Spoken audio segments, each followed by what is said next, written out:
2 లక్షల రుణమాఫీ చేయి సీఎం రేవంత్ రెడ్డికి మాజీ మంత్రి కేటీఆర్ సవాల్ ఇస్తా ఉండు 10 ఎంపీ సీట్లు గెలిస్తే కేసీఆర్ మరోసారి రాష్ట్రాన్ని శాసిస్తారు బంగారం పెన్షన్ కోసమే కాంగ్రెస్ కు ప్రజలు ఓట్లేసిరు కేసీఆర్ ను సూటిపోటి మాటలతో వేధిస్తున్నారు ఆయనను ఖతం చేయాలని కాంగ్రెస్ బీజేపీ కుమ్మక్కైనాయి అక్షింతలు పంచి బీజేపీ ఓట్లు అడుగుతున్నది పెద్ద పదవులు అనుభవించిన లీడర్లు కష్టాల్లో పార్టీ నుంచి జారుకుంటున్నారు అలంపూర్ వరంగల్ మీటింగ్ లో బీఆర్ఎస్ వర్కింగ్ ప్రెసిడెంట్ కేటీ రామారావు ఏమంటుండు సీఎం రేవంత్ రెడ్డి మొగాడైతే ఆగస్టు 15న మొగాడుగా అంతే మిమ్మల్ని కూర్చుండబెట్టి చెవులు వలగొట్టి ఫామ్ హౌస్ కు పరిమితం చేసి ప్రగతి భవన్లకి గుంజి బయటేసి ఇంకెన్నిసార్లు చూస్తారా ఆయన మొగతనం మళ్ళా చూద్దాం అనుకుంటున్నా ఏంది వర్కింగ్ ప్రెసిడెంట్ కేటీఆర్ సవాల్ విసిరారు ఈ పార్లమెంట్ ఎన్నికల్లో బీఆర్ఎస్ 8 నుంచి 10 సీట్లు గెలిస్తే ఏడాదిలోగా కేసీఆర్ రాష్ట్రాన్ని మరోసారి శాసిస్తారని అన్నారు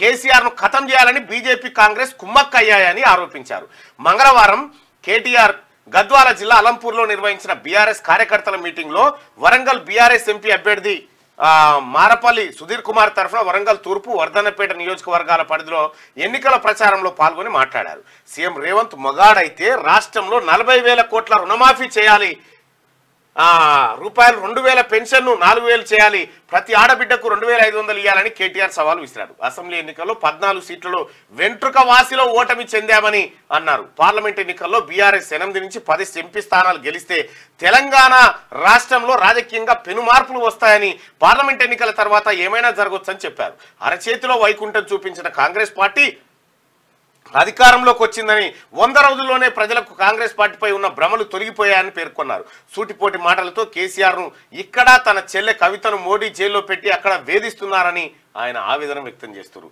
ఇప్పుడు ఆయన మొగోడుగా అందే ఇవన్నీ జరుగుతా ఉన్నాయా కింద రెండోది ఏమంటుండు సీఎం రేవంత్ మొగాడైతే రాష్ట్రంలో 40,000 కోట్ల రుణమాఫీ చేయాలంటుండు మేము మొత్తం ఏం లేకుండా కరగనాకినాం కదా ఎట్లా చేస్తావో చేయి మొగోడు ఇగో ఇది నా కథ రెండోది ఏంది ఇగో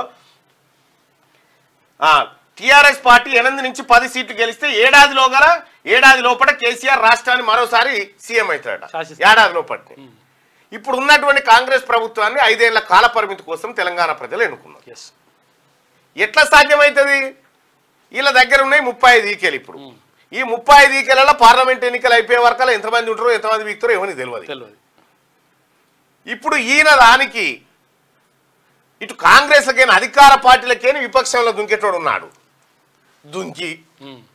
దుంకిన తర్వాత కూడా ఎవరు కావాలి మళ్ళా భారతీయ జనతా పార్టీ నాయకులే కావాలి ఈడ ఏం చెప్తారు బీజేపీ కాంగ్రెస్ కుమ్మక్కైన కేటీ రామారావు అంటుడు మీరు 8 నుంచి 10 సీట్లు ఇస్తే మేము బీజేపీ కుమ్మక్క అవుతామని మళ్ళీ చెప్తున్నట్టు బీఆర్ఎస్ బీజేపీ కుమ్మక్క అయితే మీరు 8 సీట్లు ఇస్తే అని చెప్తున్నట్టు ఇలా బాధ పెడుతున్నాడు సూటిపోటి మాటలతో కేసీఆర్ ను ఇక్కడ బాధ పెడుతున్నాడు సూటిపోటి మాటలు కేసీఆర్ బూతుల యూనివర్సిటీకి వైస్ ఛాన్సలర్ నువ్వు నీ గురించి అసలు ఈ తెలంగాణ రాష్ట్రానికి బూతులు నేర్పినోడే నువ్వే తెలంగాణ రాష్ట్రానికి ఎంత పచ్చి బూతులు అంటే ఓనాడు టిఆర్ఎస్ భవన్లో కూర్చొని చెప్తున్నాడు మేము లుచ్చ అంటామండి గాడిద అంటామండి లపంగా అంటామండి మా భాష గట్లుంటదండి అని చెప్తుండే అంది అని ఆఖరి చెప్పి ముందుగా లుచ్చ అనేది ఇగో ఈ భాష కేంద్ర మంత్రిని కూడా రండాంటివి కేసీఆర్ సన్నాసులు గాడిదలు దద్దమ్మలు బుట్టచోరుగాళ్ళు ఇక నువ్వు చేసిన మాటలు నువ్వు ఇచ్చిన తిట్లు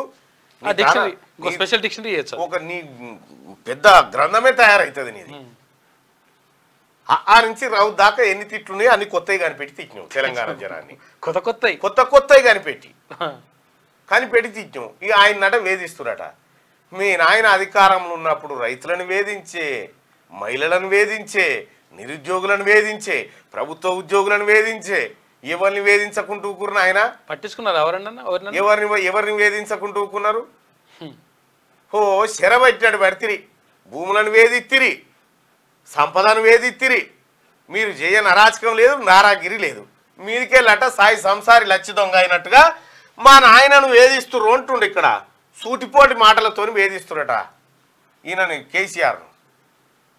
కేసీఆర్ ఏం మాట్లాడుతా ఉన్నట్టు తెలుస్తలేదా జనం చూస్తలేరా అన్ని బలిబాయి మాటలే చెప్పే 10 ఏళ్ళు బట్టి మనకు ఇగొచ్చే అగొచ్చే ఇదొచ్చే రేపే త్వరలో రేపే జీవో ఈ కార్యక్రమాలని చెప్పే ఏమన్నాడు రేవంత్ రెడ్డి గారు పేగులు మెడలేసుకుంటామని చెప్పిండు కేసీఆర్ పండబెట్టి తొక్కుతామని చెప్పిండు.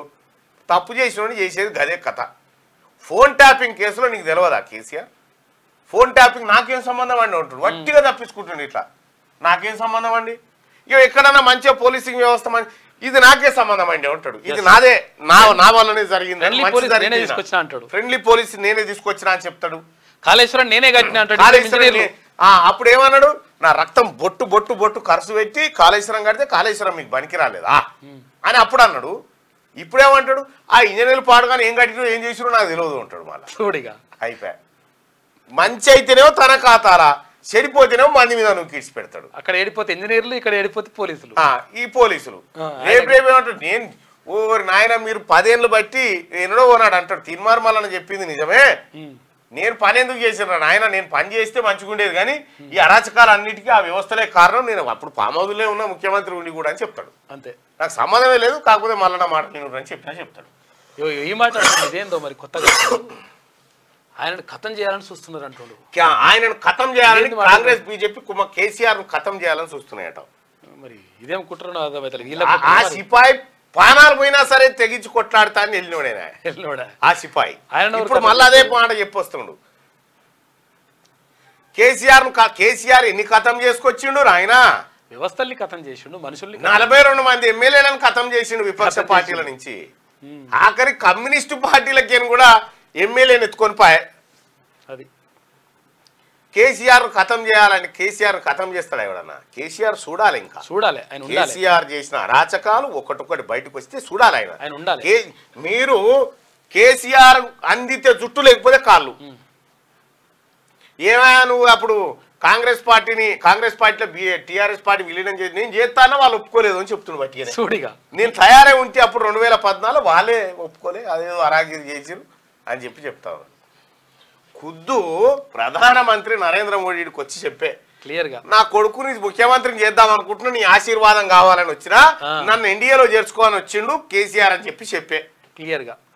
ఇంత మంచిగా మీ దోస్తానికి అనిపిస్తా ఉంటే మళ్ళా కాంగ్రెస్ బీజేపీ కుమ్మక్కైనా అని చెప్తే ఎవడన్నా నోరుతో నవ్వుతాడా రామారావు? ఇప్పుడు దిగొచ్చురు 10-11 ఏళ్ళు బట్టి ఓరెక్క ఎవరికన్నా మీడియా వానికి ఇంటర్వ్యూ ఇచ్చినాడు కేసీఆర్. కలిస్తేనా మనుషుల్ని? ఎవరిని కలవకపోయా, మంత్రులనే కలవకపోయా.